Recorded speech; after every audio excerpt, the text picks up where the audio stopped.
la paix et la sécurité sur le continent africain. Nadège Gweni, bonjour. Bonjour, Juliana Tada. Ça va, bienvenue. Merci. Très en beauté ce matin. Merci. Bonjour, Steve. Bonjour Nadège. Alors avec vous, on parle d'institutions en ligne. Ça bouge beaucoup au plus haut lieu dans les pays sur le monde. Bien évidemment, l'heure est au dynamisme dans le monde et en Afrique, bien évidemment. Et donc, sans plus tarder, nous allons nous rendre sur le portail officiel du premier État africain. Il s'agit bien évidemment du portail d'information en continu de la République du Congo, bien évidemment le Congo-Brazzaville. Alors, sur ce portail, il est tout d'abord question des ambitions de paix américaines dans la région des Grands Lacs. Thomas Pereiro, l'émissaire du gouvernement américain, a donc été reçu en audience le 1er août dernier dans la capitale congolaise Brazzaville par le chef de l'État congolais, son Excellence Denis Sassou Nguesso. Il était donc venu solliciter davantage d'implication du président congolais dans la résolution des crises dans la région des Grands Lacs.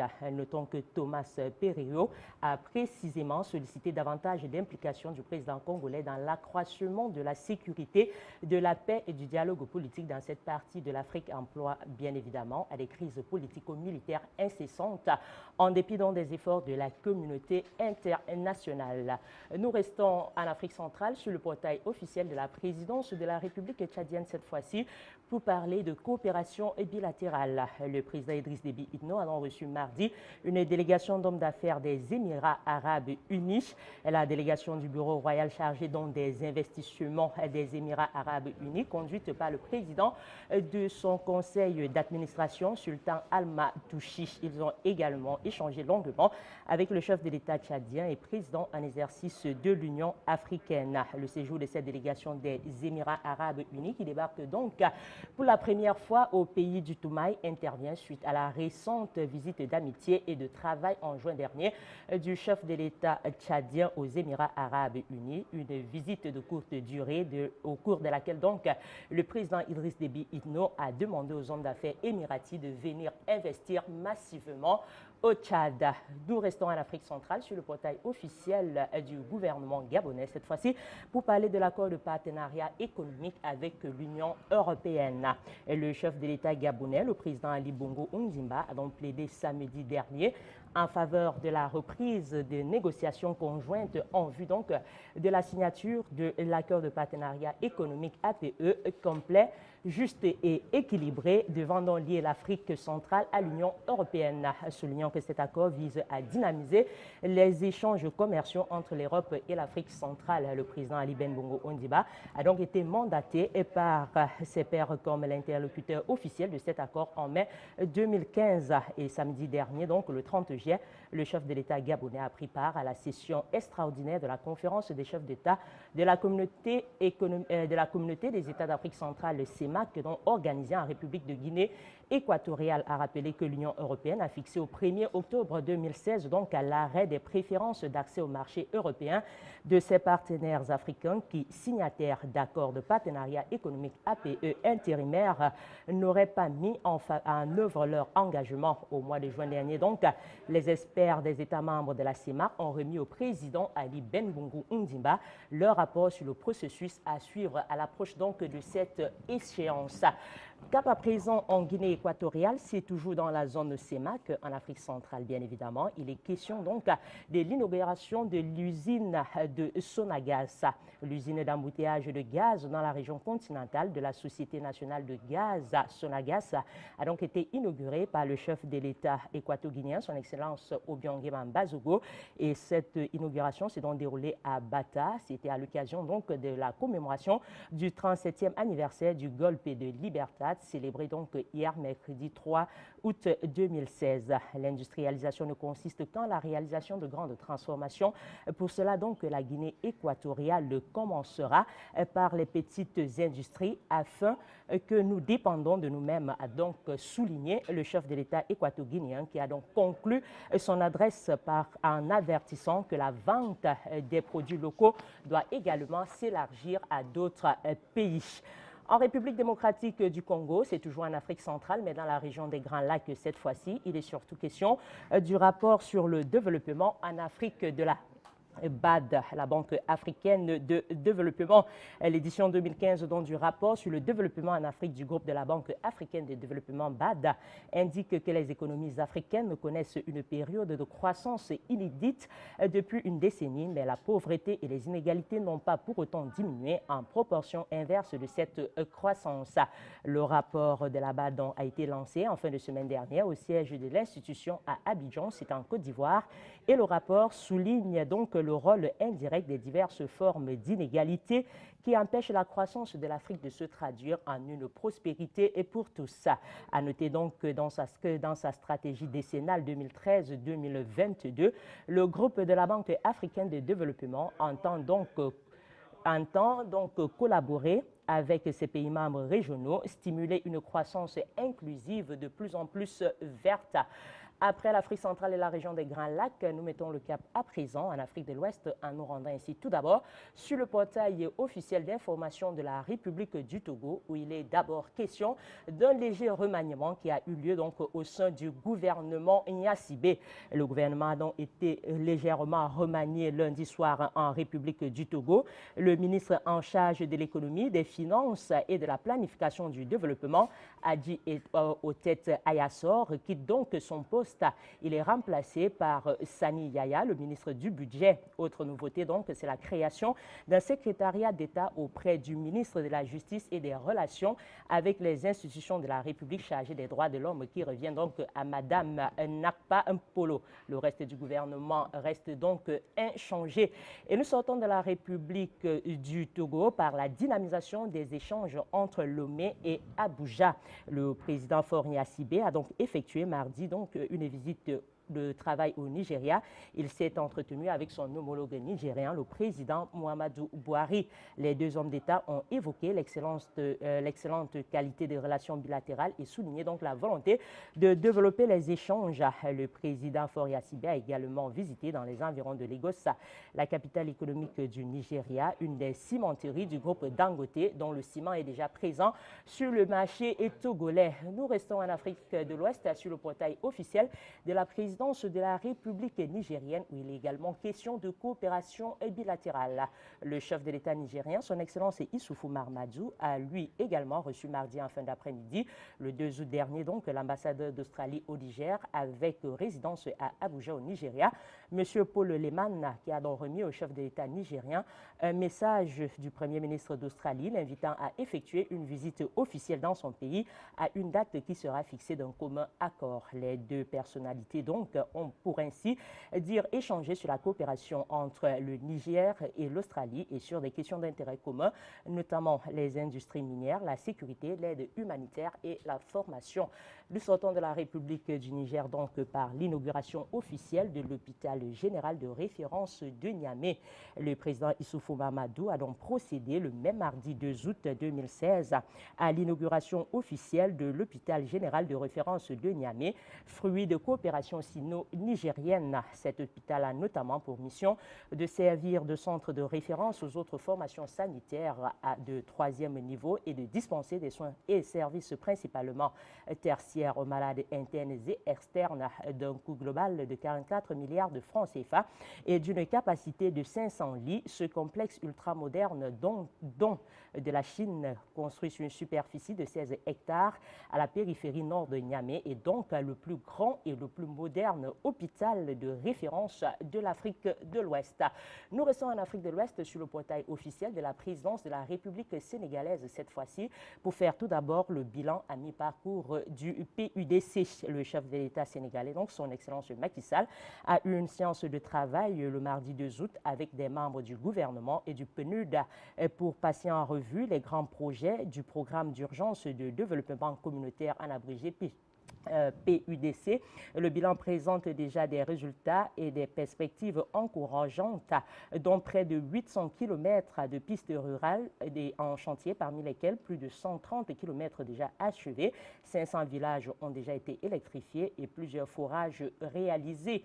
Nous sortons de la République gabonaise par une autre forme de coopération, mais internationale cette fois-ci.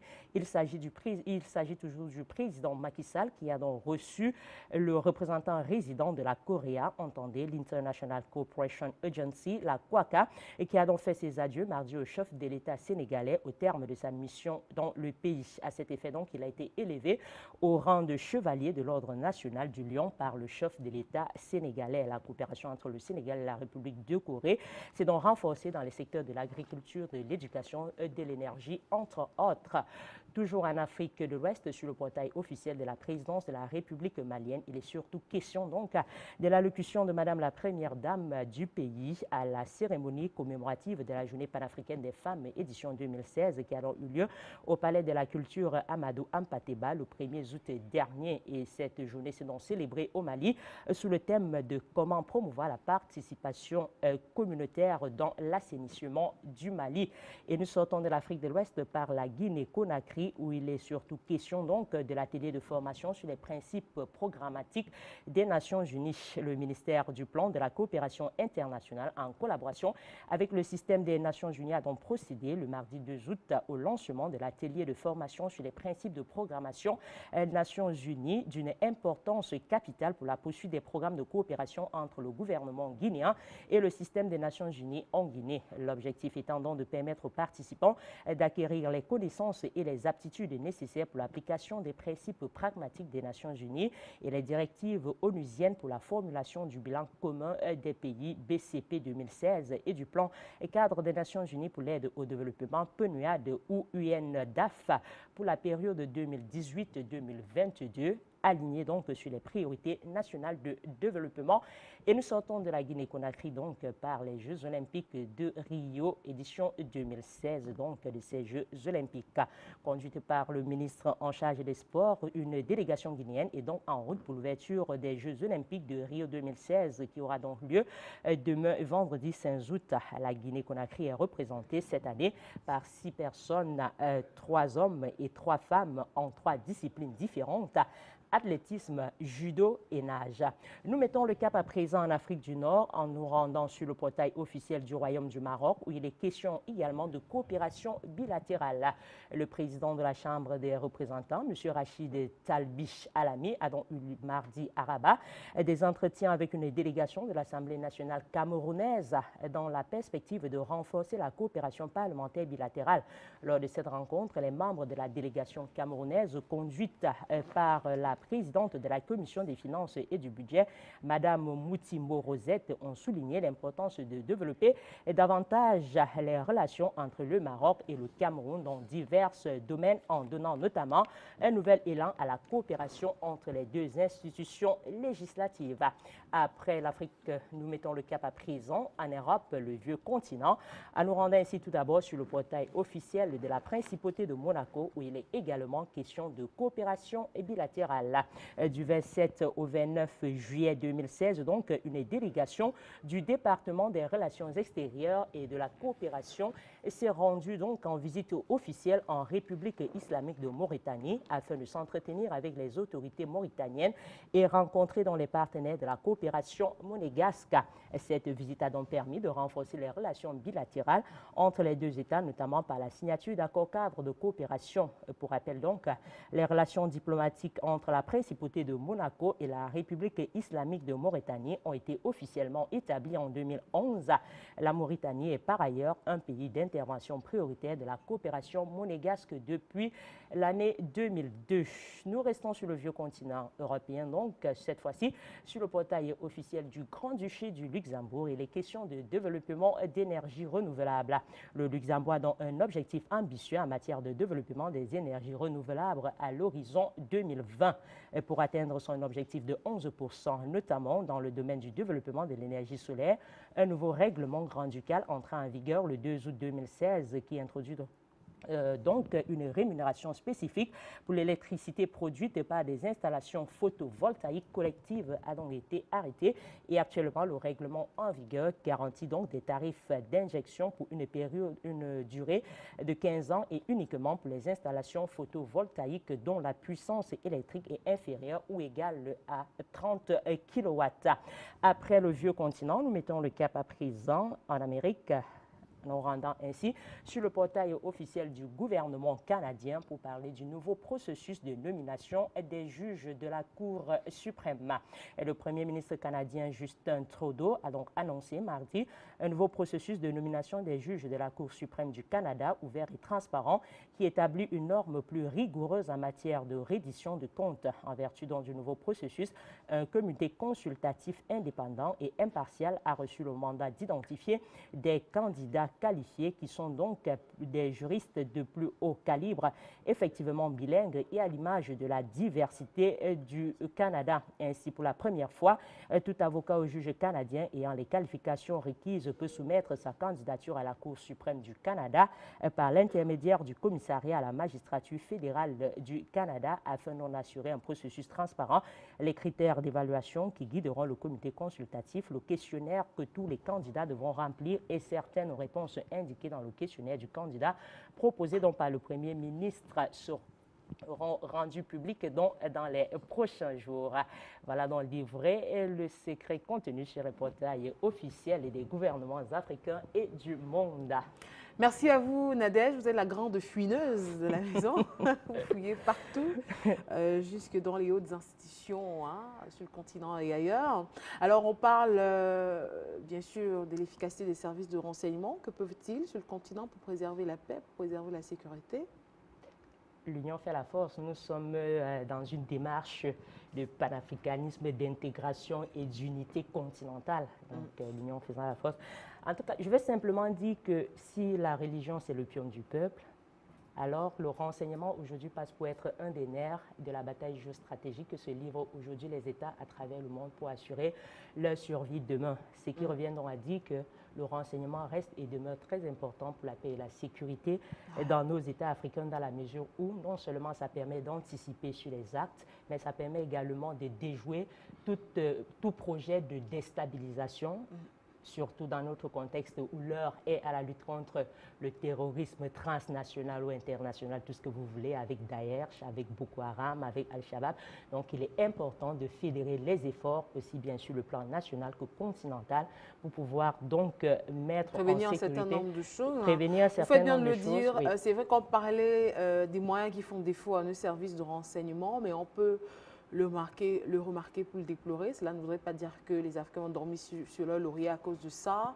L'insécurité est devenue une affaire mondiale. On constate que les pays qui ont les équipements en dernier cri, les équipements les plus sophistiqués du monde, font face également à cette question sécuritaire. Je parle de la France, les États-Unis et bien d'autres. La Turquie. Donc, je pense qu'aujourd'hui, chacun doit pouvoir commencer déjà à assurer sa sécurité avec les moyens qu'il a à sa disposition. Le Cameroun n'avait pas les drones jusqu'à ce que Boko Haram commence à devenir une réelle menace. On a eu des annonces de coopération tout azimut. Il y a la France qui s'est prononcée, ensuite il y a eu la Russie, il y a eu les États-Unis d'Amérique.